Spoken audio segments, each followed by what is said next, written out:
I think this idea of failure and maybe learning from your mistakes is an important one. I think it's gotten a lot of press, and there are a lot of people talking about the need to learn from failure.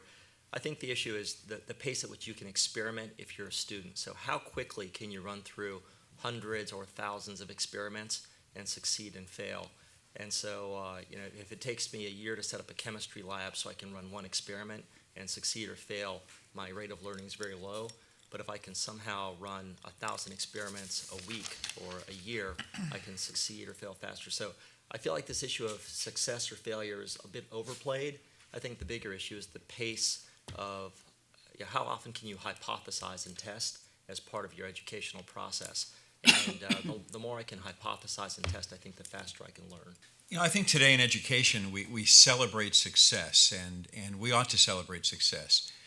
But I think the better reality is that when we work with children, we work with students, we want to help them to celebrate their successes, but we want to help them to learn from the challenges they face.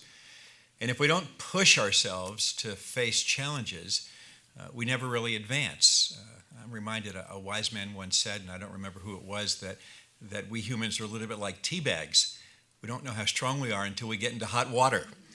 And I think that's probably true, that we have to find ourselves occasionally in the metaphor of hot water in order to learn where our strengths are and where our strengths ought to be, in fact. And that's part of the imperative.